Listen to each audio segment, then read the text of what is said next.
This podcast is brought to you by the IIEA, sharing ideas, shaping policy.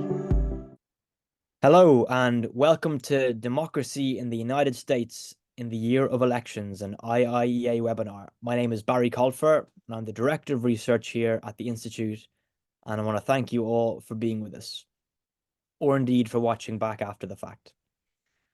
Discussing democracy and elections is always important, but it feels all the more urgent to do so in 2024, when more than 4 billion people are eligible to vote in elections, including in the likes of the United States, India, the UK, South Africa, Mexico, and many more, including, of course, ourselves with the European and local elections forthcoming in June. I want to give a very warm welcome to our speaker, Vanessa Williamson. Vanessa is a Senior Fellow in Governance Studies at Brookings and is a Senior Fellow at the Urban-Brookings Tax Policy Center. Vanessa studies taxation, redistribution, democracy, and political participation, and is the author, along with Theda Skocpol, of The Tea Party and the Remaking of Republican Conservatism. Vanessa is going to speak to us for about 20 minutes on this subject of democracy in the US in this year of elections, before we'll move to Q&A with you, our audience. Both the presentation and our discussions will be on the record as ever, and you can contribute to the debate using the Twitter X handle @IIEA. Without further ado, Vanessa, thank you again very much for being with us, and the floor is yours. Well, thank you for the kind introduction, and thank you for the invitation. I'm so glad to be here. So I'm going to talk today about democratic erosion in the United States and the upcoming 2024 election. So I think when people think about democratic erosion in the United States, both here and abroad, I imagine that we think about the 2020 and 2021, when the sitting president, despite admitting privately that he had lost the election, attempted to subvert the election results and remain in office. Of course, the very striking visual images of our Capitol being overrun by rioters, along with other efforts to alter the vote count. And those should be at the forefront of our mind. It was certainly a shocking incident for American citizens. But the point I want to make in this talk is to talk about the problems with American democracy that are beyond the problems with one candidate. So although the 2022 elections, our midterm elections, occurred largely without incident, which was wonderful, there is not really in the United States currently a bipartisan consensus on the rules of the game that transfer power. And so that's obviously a very concerning sort of state of the world from a political science perspective. And so I'm going to provide a little bit of background about the sort of longer term issues that are facing the United States. But first, I'm just going to sort of categorize the kinds of democratic erosion that are occurring here. And I should say, I'm going to focus specifically on the parts of democratic erosion that are occurring within our state institutions, right? So you can talk about the decline of media in the United States, local media in the United States. There are a lot, you can talk about polling data and people's affect towards the out party. There are a lot of things you can talk about in the context of democratic decline. I'm just going to talk about the institutions today, in part because I think the evidence is pretty strong that, the fish is rotting from the head, I'm afraid. That is to say that it is political leaders who have led, who have sort of caused the decline, the democratic erosion that's occurring in the United States, rather than the populace having a sudden shift of opinion and leaders responding to that. So the two kinds of democratic erosion that I'm going to talk about are, first of all, the strategic manipulation of elections, right? And so to be clear, and this may be something that's in irrelevance for an audience, but in the United States, there's sometimes talk about, quote, voter fraud, that's to say voter impersonation, that you would pretend to be a voter and then go vote. That basically doesn't exist. That's not a real thing. But there is efforts to manipulate election procedures, and that's really significant. So, for example, there are places that have seen substantial cuts to the number of polling places there are, which makes it hard for people in certain communities to vote. There have been state-level efforts to require certain kinds of identification that only some Americans have, making it, again, harder for certain communities to vote. And then also the sort of classic maneuvers, things like gerrymandering, that change the boundaries of the boundaries of representation in a way that gives one party or the other substantial advantage, right? So those are the kinds of things I mean by strategic manipulation of elections. So that's one piece, and it gets a lot of attention in the United States for good reason. The other piece, I think, is coming to the fore more now as a serious issue. although frankly, it's been the sort of underlying pieces of it have been in place for a long time. And it's what we call executive aggrandizement, right? And this is the idea that even a legitimately elected leader, you can win an election and still undermine democracy if what you do is, while in power, eliminate checks and balances, consolidate power among party loyalists, and sort of do things that make the next election unfair. So executive aggrandizement is an issue in the United States. Obviously, we have sort of three main components of our federal system. We have the executive, including the president, the legislature, Congress, and the judiciary. And the power of Congress has seriously diminished in recent years. The power of the executive has grown, and I'll talk a little more about this, where the judiciary lies on that. So these are the two issues, right? We've got the voting issue, we've got executive aggrandizement.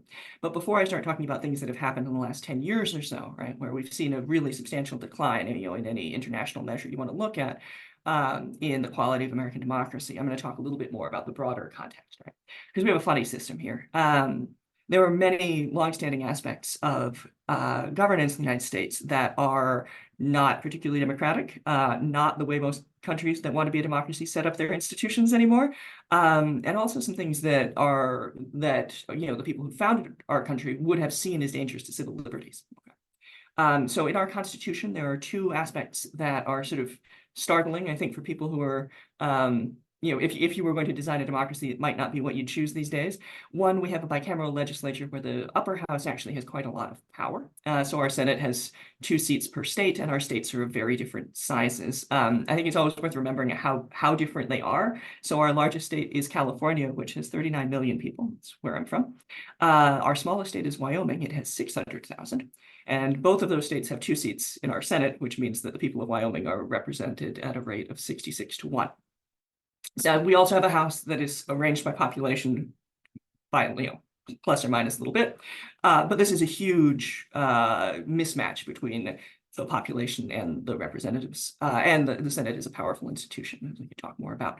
And of course, our presidential elections are also skewed to a small extent by this, because we have an electoral college that takes account of the Senate in terms of its numbers. But the real issue with our electoral college is that our states vote for our president, and as a rule, the states have a winner-take-all system, which means that if you win the state of California by 1 vote, you get all of California's electoral votes, which means that there are often very large mismatches between the electoral count and the actual population, the voting population. And so, of course, sometimes that results in the candidate who didn't get the most votes winning, which we've seen a couple of times in recent years. Okay. There are 2 other historical aspects of American democracy that are, again, a little bit at odds with how I think, political science would recommend setting up a democracy today. One of them is the filibuster, and this exists in the Senate, and it basically allows a minority as small as 1 to prevent legislation from moving forward if the legislation can't get 60 votes behind it. And there's some exceptions to that rule. But it means that the veto power of the Senate, again, this deeply misproportioned institution, is very powerful.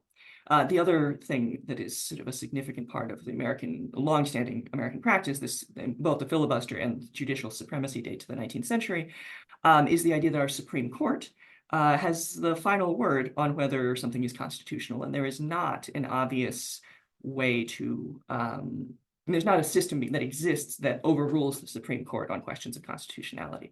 So as questions of constitutionality become really central to our discussions, the final arbiter of that is a set of people with a lifetime appointment, so not a particularly democratic system. All right. So we have these very long-standing historical issues that are not particularly democratic, but you can't really describe as democratic erosion except on a very long time scale, right?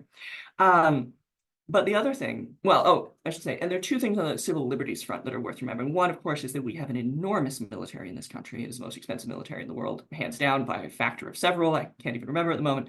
And also, we have an unusually strong presidency. And I'll get back to that question when we talk about executive aggrandizement. The last thing I'll say about American democracy is we are a very old republic. We have been a republic since our founding. But we are a very new democracy by any reasonable standard, right? Because we did not have universal suffrage in this country until 1965, with the passage of the Voting Rights Act that finally re-enfranchised Black Americans in the American South, right?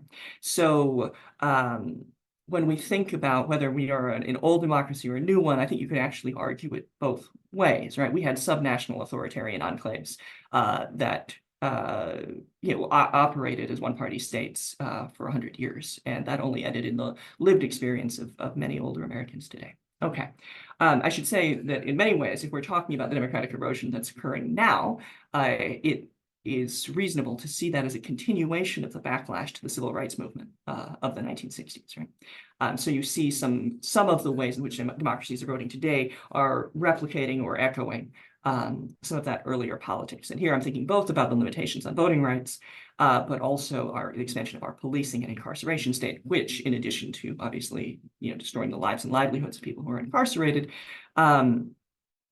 remove them from the civil, from civil life. And so it can, in many cases, felons are often disenfranchised. And so it actually has an effect because mass incarceration is so high in this country, it actually does have effect on who gets to vote that is substantial enough to affect election outcomes. Okay. Finally, I'll just say a little bit about the international context, but I know I'm among experts on that. So once upon a time, I would say 15 years ago, Ireland and the United States looked about the same on these measures. Ireland has, of course, continued to look superb on international measures of democracy, while we have seen sort of a really substantial decline. What does that mean in practice? The Economist calls us a flawed democracy now, which puts us in the same category as places like Italy and Israel. And we're just sort of a second tier, right? We're out of the top 10% in the varieties of democracy scale, for example. So it's a really substantial change, and I think it's something that Americans are only just grappling with, the idea that we are sort of the beacon of democracy that we would like to imagine ourselves to be. Okay, I'm going to talk for a few more minutes just about those two specific issues. So I'm going to talk about the strategic manipulation of elections, and I'm going to talk about executive aggrandizement. And then I'll wrap it up and we can get to the more fun part for me, which is the questions, right? All right, so elections in the United States are very heavily controlled at a state and local level. I think that is another thing that can be a bit startling for people from other countries. We have federal election laws. In fact, federal election law was key to the success of the civil rights movement that I mentioned earlier. Federal election law is what was the implementation of those laws is what returned voting rights to universal suffrage levels in the South. But election administration happens at a state or local level, and because so much of election outcomes are really about the administration, right? About who gets to vote, how easy it is for them to vote. We have a system now where the states are diverging democratically, right? So there's international measures that we can use to look at the United States versus other countries. We also have measures within the United States looking at our states. And what we're seeing is there's a diversion. Some states are improving their democracy. So some states reacted very well in 2020 to making sure that people could still vote. Obviously, we were having an election in the middle of a pandemic. And a lot of states made enormous progress here, making vote by mail very easy, extending early voting, and sort of coping with a crisis in a way that was quite impressive, frankly, as an observer. But about half of states are going in the other direction. They are making it harder to vote. They are gerrymandering more. They are reducing polling places. They are, they're just putting obstacles in place that systematically, they don't legally disenfranchise people, but what the systematic effect is that people do not get the opportunity to vote at the same rate. So there's a wonderful political scientist named Jake Grumbach here in the United States who's tried to quantify this, and he's created something called the State Democracy Index, which takes account of all these different factors, things like polling place wait times, red tape voter registration, and other very big issues. So we have a voter registration process that in some states regularly removes people from the rolls, and they wouldn't necessarily now, and gerrymandering, things like that. So Grumbach finds that some of our states are experiencing very serious democratic backsliding, and significantly, where it's happening is not places that are particularly polarized per se. It's places where there is Republican control of the state government. And this has been, this is a finding that's very consistent across a bunch of other things. If you look at where voter ID laws went into effect, those are places with Republican government. And so the dynamic is really particularly Republican governments where their control of the government would be contested or is sort of close. This is where you're seeing these new laws going to go into place. Right, so that's strategic manipulation of elections. And I should say the Democrats are absolutely willing to engage in a certain amount of the sort of gerrymandering style of election manipulation, and always have. But at the moment, the sort of the more extreme version of that is really coming from the Republican Party. All right, executive aggrandizement. So this, of course, is the idea that you can have a perfectly successful election and the candidate who gets the most votes can win and so forth. And then that candidate, that now president, I suppose in our case, would consolidate power, right? Would eliminate the checks and balances of the other branches, would eliminate the independence of the civil service, and would undermine the independence authority of the judiciary. And this is something that is a serious issue in the United States, in part because of the role the president plays anyway, right? The president is a very powerful role in the United States. It's we have a presidential system, but it's something that happened substantially more under the Trump administration. It's something that is widely expected to recur if Trump were to be even, legitimately reelected. So you'll remember some of these stories, but Trump worked very hard to delegitimize and incapacitate different parts of our civil service, right? The most obviously in the Justice Department, where investigations of criminal activity within the Trump administration, he attempted to sort of spike those, right? But it happened in a lot of other things too. So, for example, our health administration reports on COVID were altered, or at least they attempted to alter those. To make the numbers look better, I suppose, one way or another. Entire bureaus were uprooted and moved to new states. And, that's, we're talking about like 2,000 or 3,000 miles away, which has the effect, obviously, since people who work in government have lives and families, of, basically eliminating all, senior people and most of the junior people too, and sort of completing, allowing for basically a complete restaffing of the agency.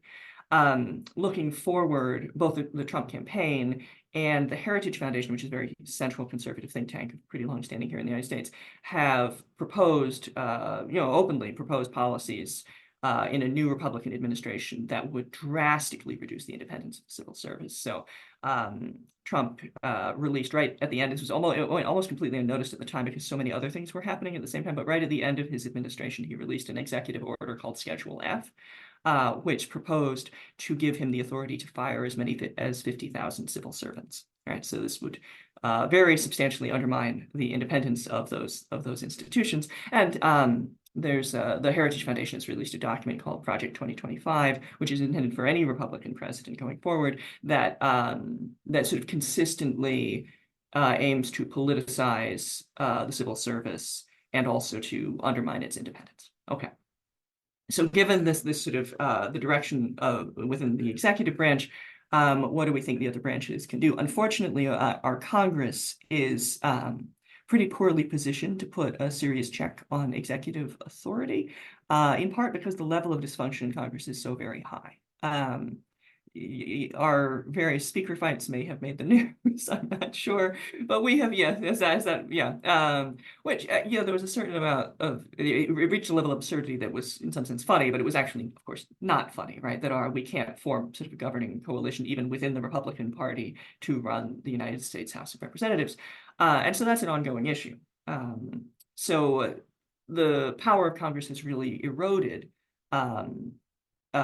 for over a long period of time, and particularly at the moment, where the parties now, even when they have majority control, have a very hard time getting their top priorities through. And you can see this on the Republican and on the Democratic side. So Democrats, for example, when they had unified control, their first piece of legislation they introduced was the For the People Act, which was a voting rights reform act, would have done a number of very good things to protect against some of the issues of election manipulation that I mentioned.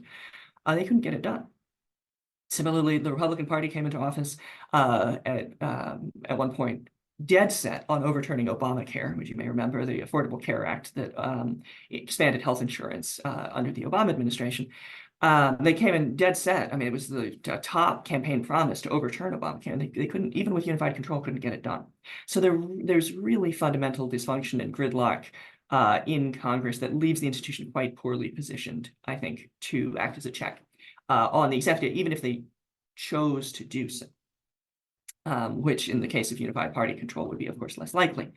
Now, the legislature, on the other hand, our judiciary is quite powerful and has grown more powerful over time. So while we've seen Congress's authority decline in a lot of ways, the Supreme Court's authority has increased. Sort of a good marker of that was the 2000 case, Bush v. Gore, which determined the outcome of the presidential election.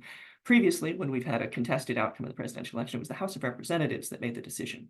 But in this case, it was decided by a lawsuit. So there was a real shift of authority there that I think is pretty fundamental.